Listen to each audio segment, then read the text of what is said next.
এই বাপের বাড়ি আসলি খালি অসুস্থ হয়ে পড়ি। বৌদি রান্না করে আমি মোটে কিচ্ছু খাতি পারিনি, মুহি মোটে রুচি থায় নে। হায় তোর মুহি তো রুচি থায় না, সেই না গে তুই ঘাবলা বইরে খাস, আর যদি রুচি থাকতো তাহলে তো ড্রাম বইরে খাতি। আমি বেশি খাই, রুচি নেই। তুমি আমার এই কথা কোথায় পারলে বৌদি? আমি অসুস্থ হয়ে পড়েছি। নেকা তা অসুস্থ হয়েছিস তা ডাক্তারের দ্বারা যা নো, নয় আমি তোরে নিয়ে যাচ্ছি, বুঝি তো তুই কিরকম লোক, তুই যাবি না, টাকা খরচ যাবে না তা নো।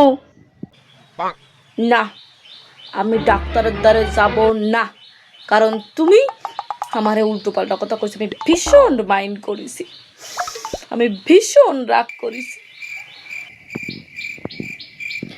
তো ভারী জ্বালায় পড়লাম।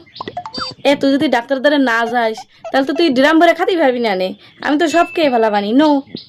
কথাটা তো ঠিক কইছে বৌদি, আমার তো ডাক্তার দেখাতেই হবে, না হলে আমার লস। হায় তাই তো, আমি সুস্থ না হতে পারলে তো আমি ভালো মন্দ কিছু খাতেই পারবো না নে। তা তুমি আল্লাহ আল্লাহ সব খাবানে। হায় বৌদি ডাক্তারে কল করো করো। না তুই নাকি ভীষণ মাইন্ড করেছিস, এখন যাবি কেন? কার কথা করছিস সেই নাকি যাচ্ছিস? এখন যাতে হবে না, আমার কাজ আছে, আমি গরু বানতে গেলাম।